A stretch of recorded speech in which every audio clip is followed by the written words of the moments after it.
नमस्कार दोस्तों, मैं प्रकाश आप सभी का लाइव जेस चैनल पे स्वागत करता हूं। आज फिर उपस्थित हूं कुछ महत्वपूर्ण प्रश्नों को लेकर। यदि आप चैनल पर नए हैं तो प्लीज़ चैनल को सब्सक्राइब कर लें ताकि ऐसे वीडियोज प्रतिदिन आपके पास पहुंचता रहे। और आज टेस्ट का 18वां दिन है, यानी लगातार हम लोग प्रतिदिन टेस्ट देते आ रहे हैं रोज साथ में, और आज 18वां टेस्ट है। चलिए शुरू करते हैं। शुरू करने से पहले बताना चाहूँगा कि प्रतिदिन मेरे चैनल पे 7 बजे, रात को 7 बजे टेस्ट लिया जाता है, वो भी फ्री ऑफ कॉस्ट, कोई चार्ज नहीं है। आपको पीडीएफ के द्वारा क्वेश्चन प्रोवाइड किया जाएगा, उसके बाद आप एग्जाम दीजिएगा, फिर वीडियो से आप अपने आप को चेक कर पाएंगे। ओके, आगे बढ़ते हैं, चलिए स्टार्ट करते हैं पहले क्वेश्चन की ओर। पहला क्वेश्चन है, शिलालेखों में किस राजा का उल्लेख प्रियदर्शी और देवनाम प्रिय के रूप में किया गया है? ऑप्शंस हैं चंद्रगुप्त मौर्य, सम्राट अशोक, समुद्रगुप्त या हर्षवर्धन। तो इसका सही जवाब होगा अशोक। सम्राट अशोक को ही प्रियदर्शी या देवनाम प्रिय जो है वह कहा गया है। यदि बात की जाए अशोक के शिलालेखों की, तो सर्वप्रथम 1750 ईस्वी में टीलो पैंथेलर नामक व्यक्ति को अशोक का अभिलेख प्राप्त हुआ। यदि आपसे क्वेश्चन पूछा जाता है कि सर्वप्रथम अशोक के अभिलेखों को किसने पढ़ा, तो 1837 ईस्वी में जेम्स प्रिंसेप नामक व्यक्ति ने सर्वप्रथम अशोक के अभिलेखों को पढ़ा। अशोक को ग्रेट रूलर, महान शासक कहा जाता है, सम्राट कहा जाता है। अशोक जो है वह कलिंग युद्ध के बाद बौद्ध धर्म को अपना लिए, ये बुद्ध के शरण में चले गए। समुद्रगुप्त के बारे में हम लोग कल ही बात किए थे कि समुद्रगुप्त जो है भारत का नेपोलियन कहा जाता है, क्योंकि यह अपने सैन्य अभियानों के लिए काफी ज्यादा फेमस था और इसने उत्तर और दक्षिण के कई राजाओं को पराजित एक साथ किया था। ठीक है, चलिए आगे बढ़ते हैं अगले प्रश्न की ओर।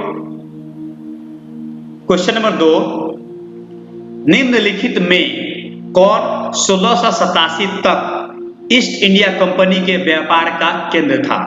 ऑप्शंस है सूरत, दिल्ली, त्रावणकोर या मदुरई। तो इसका सही जवाब होगा सूरत।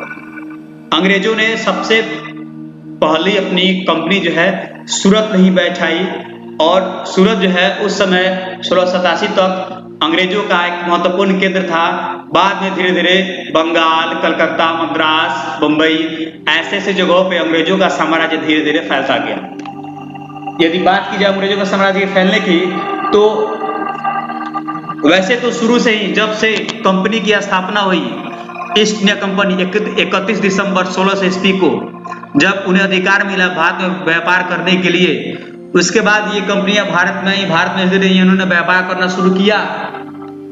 उसके बाद भारत में क्या था, इनका मुख्य उद्देश्य यही था कि भारत से जितना हो सके उतना अधिक धन लूटना है और उस धन को लूटकर इंग्लैंड भेज देना है, और फिर वही धन भारत में लोन के रूप में आता था। यानी हमारे यहाँ आर्थिक दोहन काफी अधिक मात्रा में अंग्रेजों द्वारा किया जा रहा था। ब्रिटिश साम्राज्य इतना बड़ा ऐसे ही नहीं हुआ। जैसे सिंपल आप जानते हैं कि भारत जो है उस समय सूती वस्त्र के मामलों में, मखमल के कपड़ों के मामले में काफी ज्यादा विश्व में प्रसिद्ध था। लेकिन अंग्रेजों ने इन सारे सूती वस्त्रों को ब्रिटेन में शिफ्ट कर लिया, और यहाँ से कच्चा माल लेकर जाते थे वो ब्रिटेन, और ब्रिटेन से उसी कच्चे माल को फिर वस्त्र बनाते थे और उसी कपड़ों को ला करके भारत में महंगे दामों में बेचा करते थे।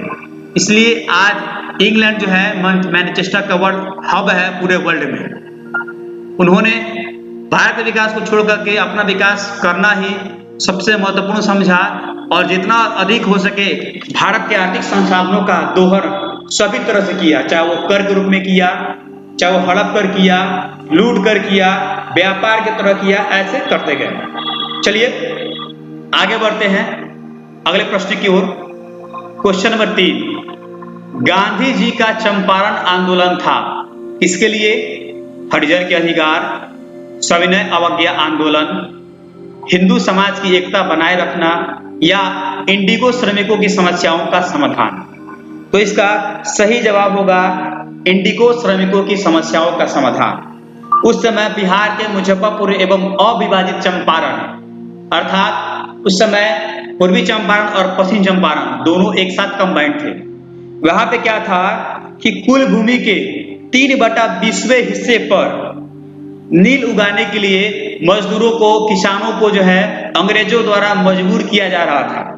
और नील की खेती करने से क्या होता था, उस भूमि की उर्वरा शक्ति दिन प्रतिदिन कम होती जाती थी। इसलिए ये किसान नील की खेती करना नहीं चाहते थे। और उस समय नील की डिमांड जो है पूरे वर्ल्ड में काफी ज्यादा थी, इसलिए अंग्रेज चाहते थे कि भारतीय किसान जो है नील की खेती करें। इसी के खिलाफ जो है महात्मा गांधी सबसे पहले 1917 में बिहार के चंपारण पहुंचे और यहीं से उन्होंने पहला सत्याग्रह आंदोलन शुरू किया। इन्हें बुलाया कौन था? तो आप हमारे सतवरिया ग्राम के चनपटिया के राजकुमार शुक्ल, इन्होंने ही महात्मा गांधी को चंपारण आने के लिए आमंत्रित किया था। अगर आपसे सवाल कहता है कि महात्मा गांधी ने सबसे पहला सत्याग्रह कहां शुरू किया था, तो आपका ऑप्शन होगा दक्षिण अफ्रीका। और भारत में कहां शुरू किया था? तो सत्याग्रह शुरू किया था इन्होंने चंपारण से। ठीक है, चंपारण से इन्होंने सत्याग्रह प्रयोग किया और यहाँ पे किसानों को जो है जीत दिलाई। आगे बढ़ते हैं अगले प्रश्न की ओर। क्वेश्चन नंबर 4, गुलाम वंश के किस शासक ने अपनी राजधानी लाहौर से दिल्ली हस्तांतरित कर दी थी? ऑप्शंस है इल्तुतमिश, रजिया सुल्तान, आराम शाह या गयासुद्दीन बलबन। तो इसका सही जवाब होगा इल्तुतमिश। इल्तुतमिश ने ही अपनी राजधानी लाहौर से दिल्ली हस्तांतरित कर दी थी। यदि बात की जाए तो इल्तुतमिश ने ही कुतुबुद्दीन ऐबक द्वारा शुरू किए गए कुतुब मीनार का निर्माण पूरा करवाया 1229 ईस्वी में। ठीक है, आगे बढ़ते हैं। क्वेश्चन नंबर 5, महाराष्ट्र में एलोरा और एलिफेंटा में रॉक कट गुफा मंदिर ... शासकों की विरासत है, यानी किन शासकों ने इसे बनवाया था? ऑप्शंस है प्रतिहार, चोल, राष्ट्रकूट या पल्लव। तो इसका सही जवाब होगा राष्ट्रकूट। यदि हम राष्ट्रकूट साम्राज्य की स्थापना की बात करें तो इसके संस्थापक है दंती दुर्ग या दंती वर्मन। और एलिफेंटा गुफा का निर्माण जो है इंद्र तृतीय या कृष्ण तृतीय ने करवाया था। चलिए आगे बढ़ते हैं अगले प्रश्न की ओर। क्वेश्चन नंबर 6, मध्यकालीन भारत में चित्रकला किसके शासनकाल में शीर्ष या चरम तक पहुंच गई थी? ऑप्शंस है शाहजहां, अकबर, जहांगीर या हुमायूं। तो शाहजहां को जो है, शाहजहां का जो काल है वह स्थापत्य कला के लिए काफी फेमस रहा। जहांगीर को न्याय का जंजीर कहा जाता है और जहांगीर के समय ही चित्रकला भारत में काफी ज्यादा चरम सीमा पर थी। चलिए आगे बढ़ते हैं अगले प्रश्न की ओर। क्वेश्चन नंबर 7, इनमें से योग दर्शन का प्रभावकारी कौन है? ऑप्शंस है कपिल, गौतम, पतंजलि या जैमिनी। तो आपका सही जवाब होगा पतंजलि, यानी कि योग दर्शन का प्रभावकारी पतंजलि है। चलिए next question. Question number 8, Bihar राज्य का नाम एक पुराने नाम से आता है जो निम्न में से किसको दर्शाता है? ऑप्शंस है एक प्राचीन साम्राज्य, एक बौद्ध मठ, एक जंगल या एक मंदिर।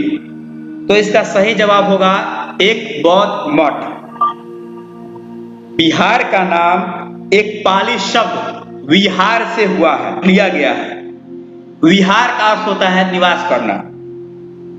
प्राचीन काल में जब बौद्ध भिक्षु जिस जगह पे निवास करते थे उसी स्थान को विहार कहा जाता था।